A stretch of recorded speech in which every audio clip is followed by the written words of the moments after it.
maka malaikat maut turun ke sini. Makanya ketika sakaratul maut sudah datang, maka yang baca Quran hentikan. Kenapa? Oh, memang gitu ya. Jangan semakin kenceng. Ayo Pak, insya Allah Pak, gitu. Al-Baqarah Pak, Al-Baqarah Pak. Al-Kahfi, Al-Kahfi. Enggak lah. Yang baca Quran berhenti dulu. Kemudian digantikan dengan kita mentalkin. Antum agak ke sana dikit. Masya Allah ya. Orang yang meninggalnya kooperatif ini.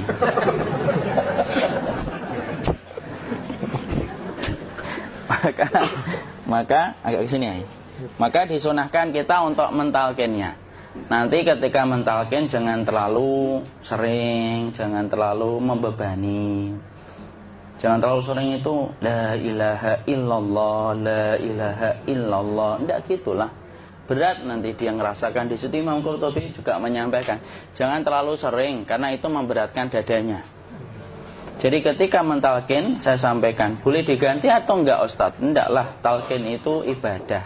Ibadah itu tauqifiyah. Tauqifiyah itu enggak usah diganti.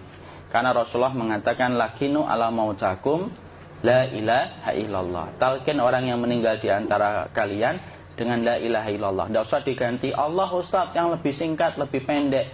Tidak usah. Subhanallah Ustaz, tidak usah. Kenapa? Karena talqin sudah ditetapkan ucapannya oleh Nabi, begitulah kita mencontohnya. Jadi tidak usah diganti.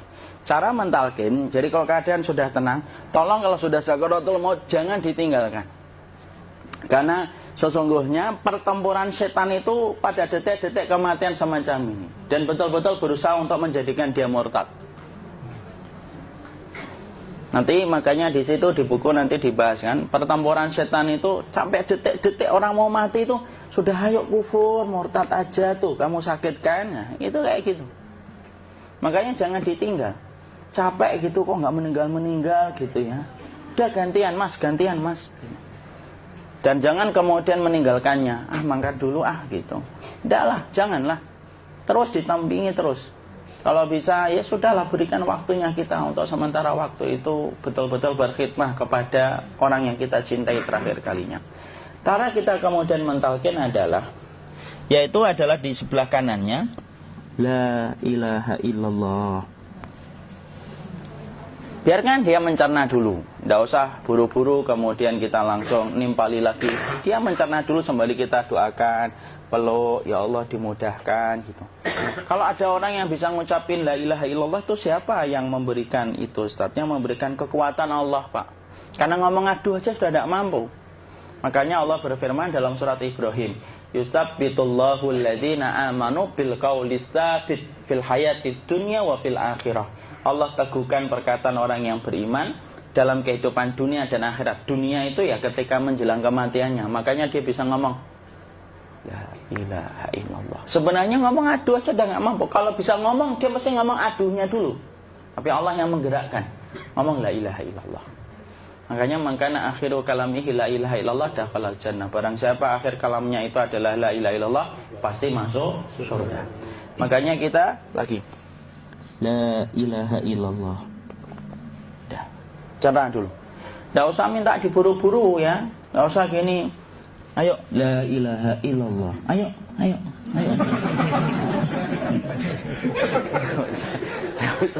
Enggak usah gitu. Ya, biarkan dia pelan-pelan gitu. Ayo tapak, ya Allah capek saya Pak. Enggak usah gitu. Ya ucapkan la ilaha illallah. Kemudian dia mencerna. Lalu kalau dia sudah mengatakan, antum mengatakan la ilaha illallah. Ya, kalau sudah mengatakan la ilaha illallah, berarti sudah. Enggak usah ditalkin lagi, enggak usah. Belum meninggal juga Ustaz? Enggak apa-apa, biarin aja. Dia di situ aja. Kecuali dia ngomong lagi dan enggak usah diajak ngomong, alhamdulillah ya Pak, ya Allah gitu. Terus dia jawab, alhamdulillah. Ya. Itu berarti ucapan terakhirnya alhamdulillah. Atau ketika habis ditalkin la ilaha illallah, dia ngelihat air. Nah, itu berarti ucapan terakhirnya air. Talkin lagi. Nggak usah marah. Aduh Pak minta air. Mau minta air nanti aja dikubur gitu loh. Jangan gitu. Biarin aja. Jangan kemudian setelah la ilaha illallah La ilaha illallah. Terus, ayo tutup, awas ya ngomong lagi ya.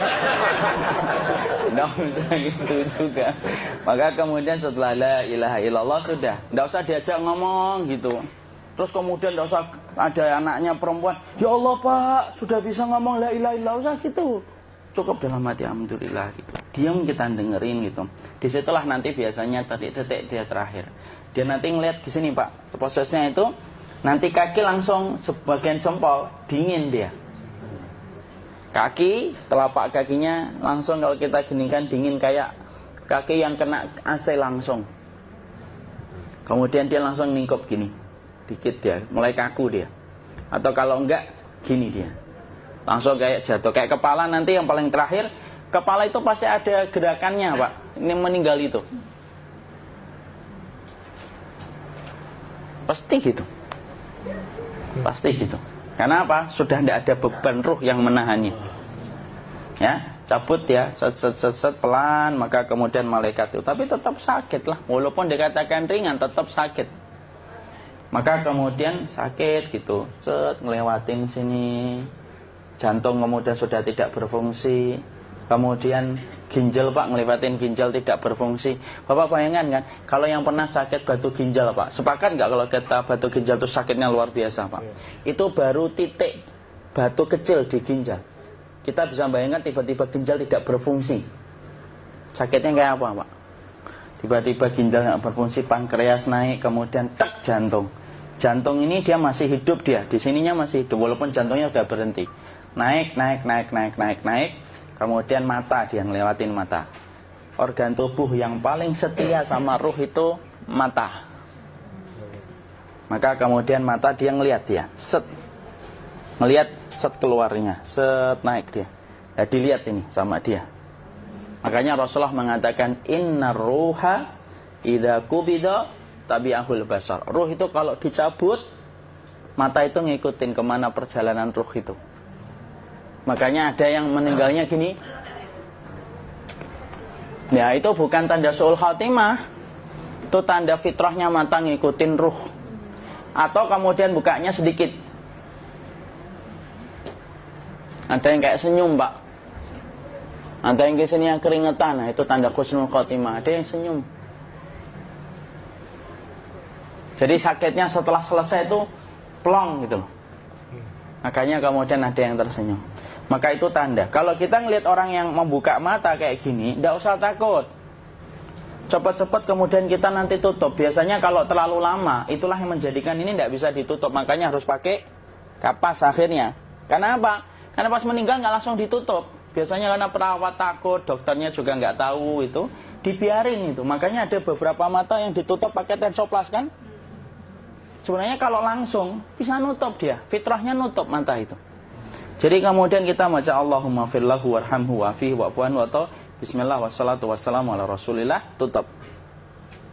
Bismillah. Tidak usah takut. Kecuali buka lagi ya, ini baru kita kabur bareng. Kalau buka lagi Pak, insya Allah Pak, ya Allah ya kita kabur bareng-bareng Pak. Diusap Pak, diusap ini. Enggak disenggol gini enggak. Begini kan, sudah meninggal dunia. Tangan boleh begini, boleh diluruskan, tidak ada ketentuannya. Boleh gini, boleh kemudian lurus. Tidak usah disalahin kalau ada yang lurus. Lu itu tangannya gimana sih? Posisikan kayak sholat. Tidak ada perintah kayak gitu. Jadi kemudian dikondisikan saja. Terus maka kemudian dipijit-pijit, akiknya dikeluarin.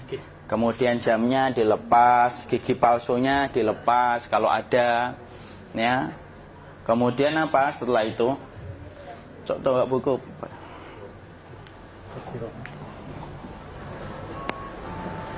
Kemudian kalau bisa awal-awal kemudian taruh buku atau sesuatu yang agak berat di perutnya ketika baru meninggal dunia. Kenapa kemudian ditaruh kayak gini?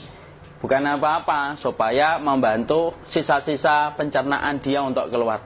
Nanti Pak, biasanya kalau kita taruh agak yang berat gini atau kemudian kita gini-gini kan. Ini udah makan belum Maki? Udah makan belum makan kok udah gede ya. Maka pencet-pencet kayak gini biasanya nanti ketika dimandikan, nah pas dimandikan diginikan saja. Aduh.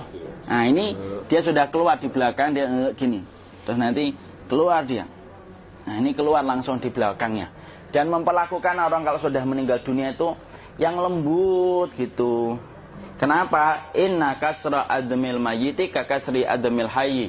Mematahkan tulangnya ketika orang sudah meninggal dunia itu lebih dia rasakan sakit ketika mati daripada ketika masih hidup.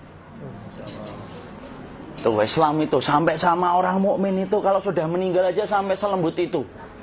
Kok hidup kasar itu kebangetan dia jadi orang itu.